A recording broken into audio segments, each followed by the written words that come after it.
but there's a lot of folks, Terrence, that are wondering, well, they know that the economy is bad. The problem is that the Biden administration continues to tell us the economy is just going along great, strong. Take a look at this CNN headline that we found. Yes, we had to go to the CNN website. Why Biden's strong economy feels so bad to most Americans. So we want to get into that, because as I look at these statistics, the majority, about 58%, say Biden's policies have made economic conditions worse, according to a CNN poll. Well, here with the take on all of this is Michael Wilkerson, a strategic advisor and investor, author, and the founder of Stormwall Advisors.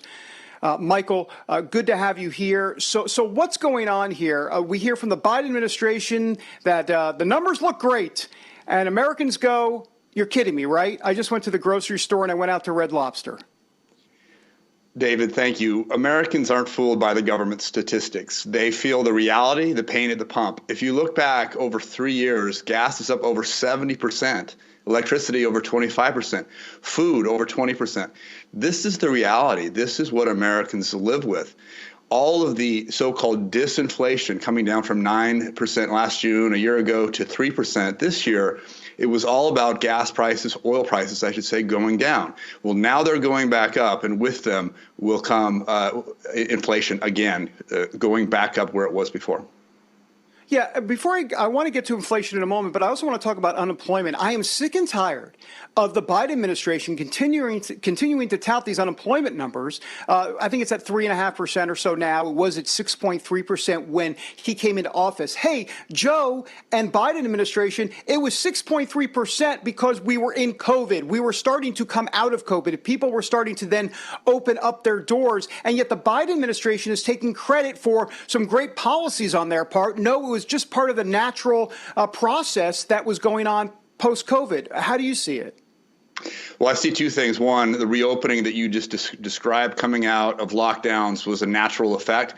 But the other thing, just like with inflation data, CPI, the jobs data is being fudged. It does not represent reality. If you lose a full-time, well-paying job and have to take two part-time jobs at 80% of the wages, are you better off? Of course not. And Americans know that, although the statistics would say, oh, two jobs or net one. It's not real.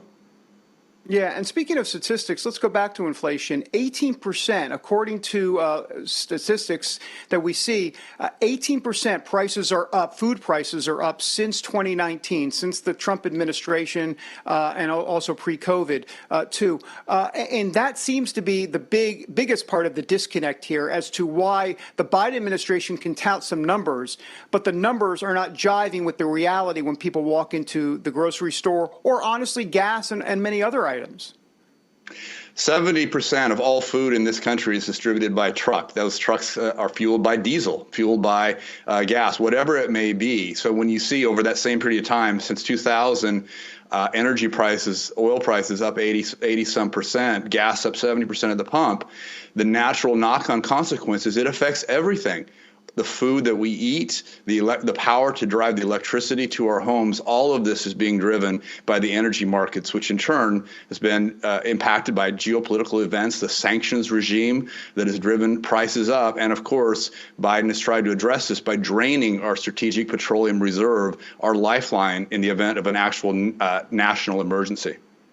Yeah, and also there's the housing market too, Michael. I mean, look, full disclosure, I'm trying to get a house down in Florida. Okay, part-time. I'm still going to be up here in the Socialist Republic area of the D.C. area. But I'm trying to get a house in Florida. Are you kidding me? These prices are insane.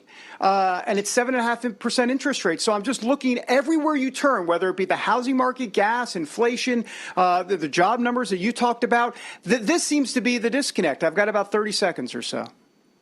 So we see it in another impact in that consumers are trying to keep up with everything, housing, all these other costs we've talked about. How are they doing it? Taking on credit card debt, draining their savings at the lowest rate now ever. And to your point, housing prices have gone up. We have a lot of free money to the corporate sector, private equity and otherwise, buying up single-family homes now, squeezing out Americans who are trying to work for a living and store value for themselves and for their children.